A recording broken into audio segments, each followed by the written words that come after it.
आइए प्रार्थना करें। पिता परमेश्वर, प्रभु यीशु मसीह के नाम से तेरे पास आकर तेरा धन्यवाद करते हैं कि तूने रात भर हमें संभाला। बड़े अनुग्रह से तूने प्रभु जी ये नया दिन हमें दिया है, इसके लिए तेरा धन्यवाद करते हैं। प्रभु, इस समय जब हम तेरे वचन को पढ़ते हैं, सुनते हैं, समझते हैं, बेनती करते हैं मेरे मालिक तू हमारी सहायता कर, ताकि प्रभु हम वह वचन को केवल सुनने वाले ना हों बल्कि उसके अनुसार चलने वाले भी हों। धन्यवाद के साथ प्रार्थना यीशु के नाम से मांगते हैं, आमीन। सुबह की बरकत यानी यीशु की बरकत प्रोग्राम में आपका स्वागत है। प्रभु का धन्यवाद हो कि मार्च महीने से लेके अब तक हमने अलग अलग विषयों पर ध्यान दिया है और हर एक विषय जो परमेश्वर के वचन से होता है वो आशीष लेके आता है। पिछले दिनों में हमने प्रार्थना का विषय बहुत गहराई से सीखा था और इन दिनों में हम प्रॉस्पेरिटी के बारे में मनन कर रहे हैं। उन्नति जो है वो परमेश्वर ने जब इंसान को बनाया उसी समय से उसके लिए उन्नत होने के लिए, प्रॉस्पर होने के लिए घोषणा कर दी थी। और पिछले दिनों में हमने अलग अलग वचनों के ऊपर ध्यान किया है। हमने आकाश के पक्षियों को देखा है। हमने फिलिपियों में से देखा है कि जब परमेश्वर प्रभु यीशु मसीह की गवाही पौलुस देता है कि वो अपने बड़े धन के अनुसार तुम्हारी हर एक घटी को पूरा करेगा। आज हम व्यवस्था विवरण उसका 28 अध्याय उसके 8 वचन को हम पढ़ेंगे। ये आशीष वचन और श्राप वचन का अध्याय है। इसको हम 28 अध्याय का 8 वचन मैं आपके लिए पढ़ रहा हूँ।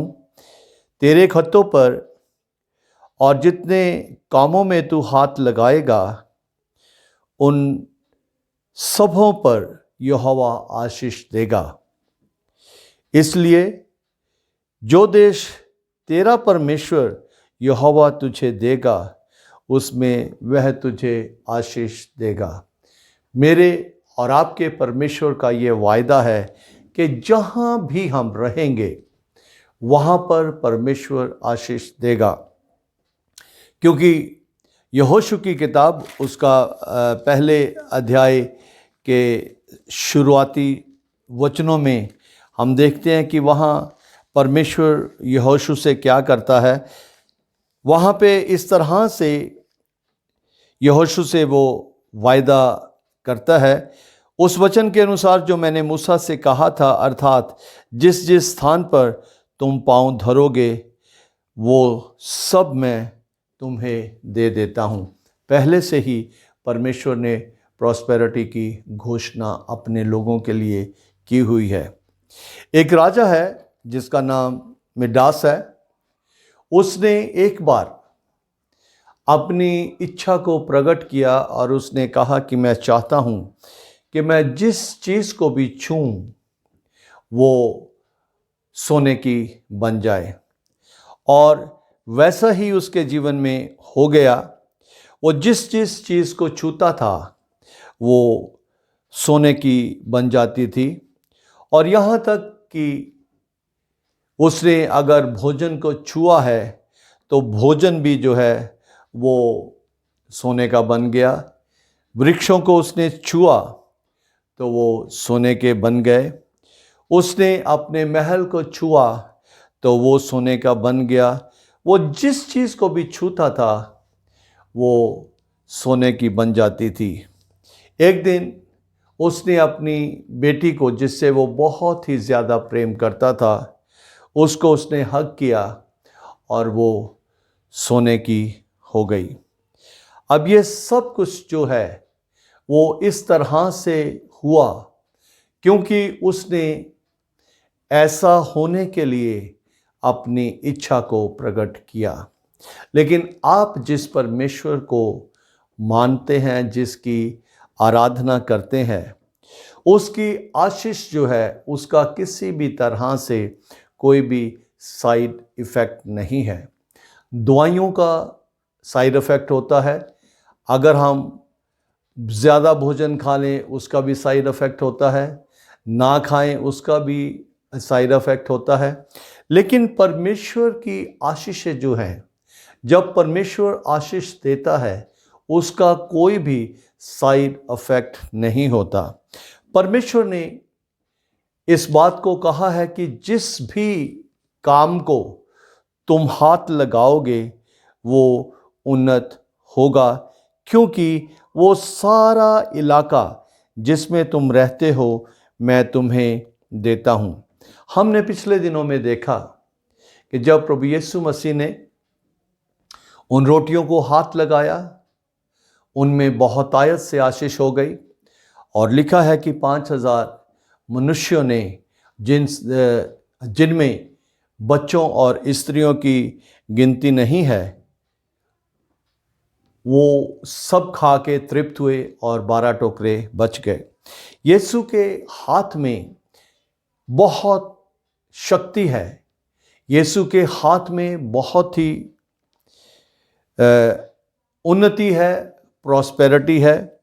वो हम इस तरह से देखते हैं कि प्रभु ने ये हुक्म दिया है कि जिस चीज़ को भी तुम हाथ लगाओगे उसको मैं आशीष दूंगा, क्योंकि व्यवस्था विवरण उसका 28 अध्याय उसके 8 वचन में ऐसे लिखा है कि तेरे खत्तों पर जितने कामों में तू हाथ लगाएगा वो सब उन्नत होंगे। और हम देखते हैं कि प्रभु यीशु मसीह ने जहाँ जहाँ हाथ लगाया वो उन्नत हुए। यीशु मसीह ने 2 अंधों को जब उनकी आँखों पर हाथ लगाया तो उनको दृष्टि मिल गई, वो देखने लग पड़ा।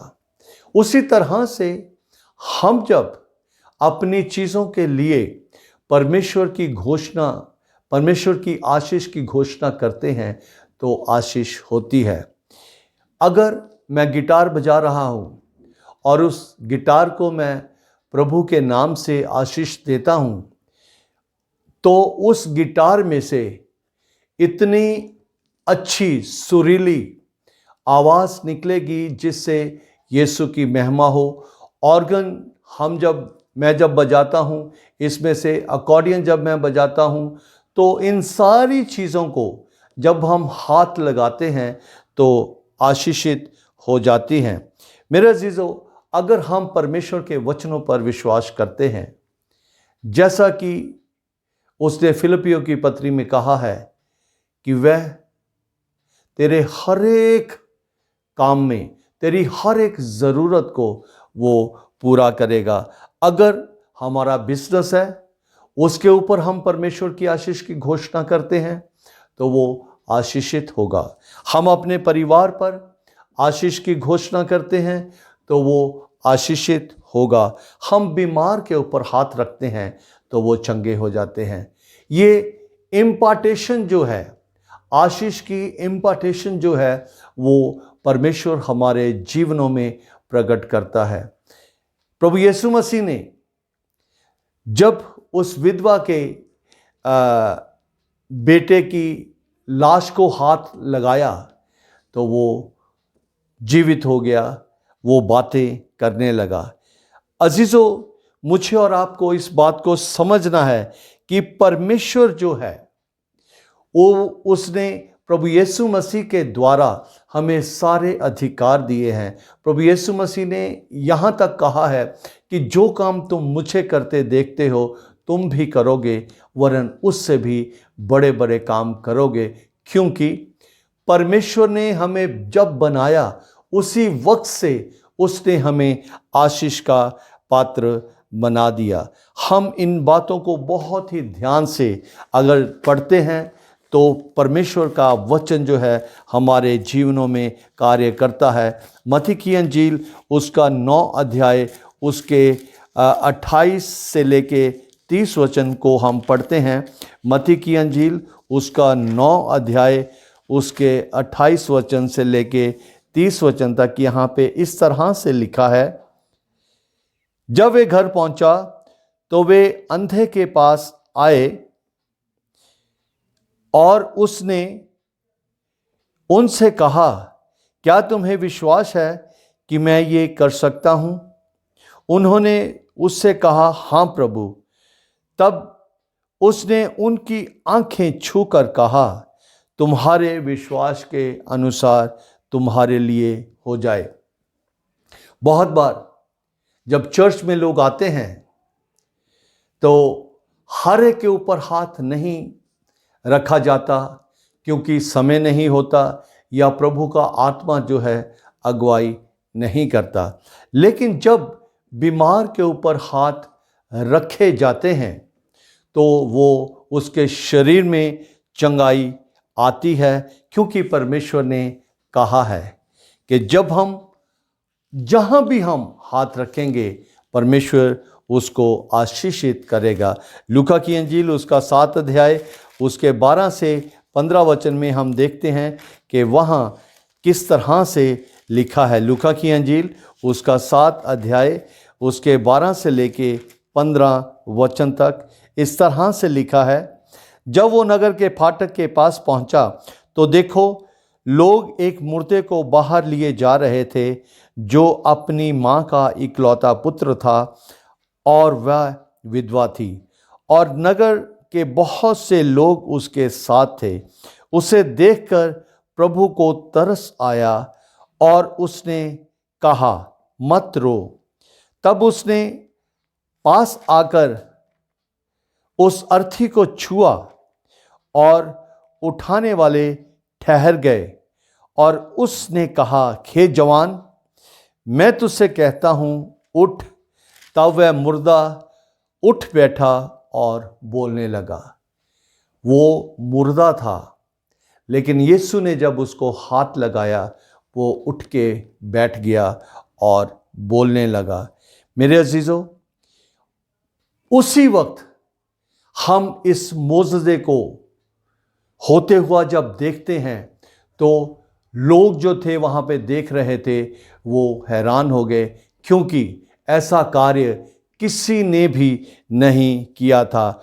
और यीशु ने उस बच्चे को उसकी माँ के हाथ में सौंप दिया। मरकुस की अंजील उसका 1 अध्याय उसके 40 वचन से हम देखते हैं कि वहाँ क्या लिखा है। मरकुस की अंजील उसका 1 अध्याय और 40 वचन में इस तरह से लिखा है। एक कोढ़ी उसके पास आया, उसने बेनती की और उसके सामने घुटने टेक कर उससे कहा, यदि तू चाहे मुझे शुद्ध कर सकता है। उसने उस पर तरस खाकर हाथ बढ़ाया और उसे छूकर कहा, मैं चाहता हूं कि तू शुद्ध हो जा। और तुरंत उसका कोढ़ जाता रहा और वह शुद्ध हो गया। अजीजों, कोढ़ एक ऐसी बीमारी थी कि जो दूसरों को लगने वाली थी, लेकिन यीशु सामर्थी परमेश्वर, उसको किसी भी चीज़ का कोई भी असर नहीं होता था। उसके अंदर सामर्थ था और उस सामर्थ से उसने कोढ़ी को छुआ और वो चंगा हो गया। अजीजों, मेरा और आज आपका क्या एटीट्यूड है? क्या हम परमेश्वर के प्रति, परमेश्वर के वायदों को लेकर उसके कार्य को